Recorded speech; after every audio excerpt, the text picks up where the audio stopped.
Hello മച്ചന്മാരെ, welcome back. ഇന്ന് നമ്മൾ ഓഫീസിലെ കൊളീഗ്സിനൊക്കെ കൂട്ടി നേരെ വന്നിട്ടുള്ളത് ഒരു ചൈനീസ് ഫാം ഹൗസിലേക്കാണ്. ഓഫീസിലെ വർക്കൊക്കെ കഴിഞ്ഞ് ഒരു 5:30 ആയപ്പോഴാണ് നമ്മൾ ഈ ഫാം ഹൗസിൽ എത്തിയത്.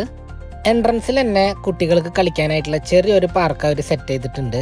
പാർക്കിൽ അത്യാവശ്യം തരക്കേടില്ലാത്ത കുറച്ച് എക്യുപ്മെൻറ്റ്സ് ഒക്കെ ഉണ്ട്. കുട്ടികൾക്ക് വളരെയധികം ഇഷ്ടപ്പെടുന്ന ബ്ലോക്സും പിന്നെ അതുപോലെ തന്നെ മണ്ണിൽ കളിക്കാനായിട്ടുള്ള ചെറിയൊരു പോർഷനൊക്കെ അവിടെ അവൈലബിൾ ആണ്. അങ്ങനെ പാർക്ക് കണ്ട് മൂവ് ചെയ്യുമ്പോൾ തന്നെ നമുക്ക് ഈവനിങ്ങിൽ സൺസെറ്റ് കാണാനായിട്ടുള്ള ഒരു പോർഷൻ അവിടെ അവൈലബിൾ ആണ്. അപ്പോൾ നമ്മളെല്ലാവരും അതിൻ്റെ മുകളിൽ കയറിയിട്ട് സൺസെറ്റ് ഒക്കെ കണ്ടു. ഇതാണ് ആ ഫാം ഹൗസിൻ്റെ ഒരു ടോട്ടൽ വ്യൂ വരുന്നത്. അത് കഴിഞ്ഞ് നമ്മൾ നേരെ ഫാം ഹൗസിൻ്റെ അകത്തോട്ട് പോയി. ഇവിടെ നമുക്ക് ഫ്രണ്ട്സിനൊക്കെ ആയിട്ട് ഗ്യാദർ ചെയ്തിരുന്ന് സംസാരിക്കാൻ പറ്റുന്ന കിടിലൻ ഏരിയാസ് ഉണ്ട്. അതുപോലെ തന്നെ ഫ്രണ്ട്സുമായിട്ട് എൻജോയ് ചെയ്യാനായിട്ട് ഒരുപാട് ആക്ടിവിറ്റീസും നമുക്കിവിടെ അവൈലബിൾ ആണ്. അങ്ങനെ ആക്ടിവിറ്റീസൊക്കെ എൻജോയ് ചെയ്തതിന് ശേഷം നമ്മൾ നേരെ പോയത് ഈ ഫാം ഹൗസിൽ അവൈലബിൾ ആയിട്ടുള്ള പല പക്ഷികളെയും മൃഗങ്ങളെയൊക്കെ കണ്ട് നമ്മൾ തിരിച്ചു വന്നു. പിന്നെ അതേ നേരത്തെ കണ്ട മട്ടനെ ഗ്രില്ലാക്കാനുള്ള ഒരു ഏരിയ ആണിത്. അങ്ങനെ ആ കാഴ്ചകളൊക്കെ കണ്ടു കഴിഞ്ഞതിന് ശേഷം നമ്മൾ പ്രീ ബുക്ക് ചെയ്ത ഹട്ടിലേക്ക് നമ്മൾ പയ്യെ നടന്നു. ഈ കാണുന്ന ഒരു ഫാം ഹൗസ് ടെന്റാണ് നമ്മൾ ബുക്ക് ചെയ്തിട്ടുണ്ടായിരുന്നത്.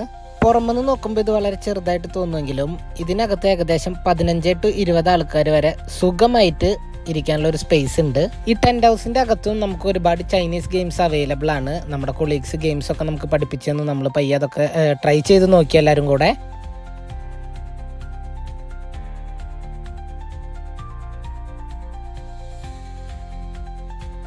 അങ്ങനെ നമ്മളെല്ലാവരും കൂടെ ഈ കാണുന്ന ഫുൾ മട്ടനെ ഒറ്റയടിക്ക് ഫിനിഷ് ചെയ്തു. ചൈനീസ് സ്റ്റൈലിൽ ചോപ്സ്റ്റിക്ക് വെച്ച് ഫുഡ് കഴിക്കുക എന്ന് പറയുന്നത് നമ്മളെ സംബന്ധിച്ച് വലിയൊരു തലവേദനയാണ്. ആദ്യം നമ്മൾ ചോപ്സ്റ്റിക്ക് വെച്ചൊന്ന് ട്രൈ ചെയ്തെങ്കിലും പിന്നീട് നമ്മുടെ നാടൻ സ്റ്റൈലിൽ തന്നെ നമ്മളെല്ലാവരും ഫുഡ് കഴിച്ചു.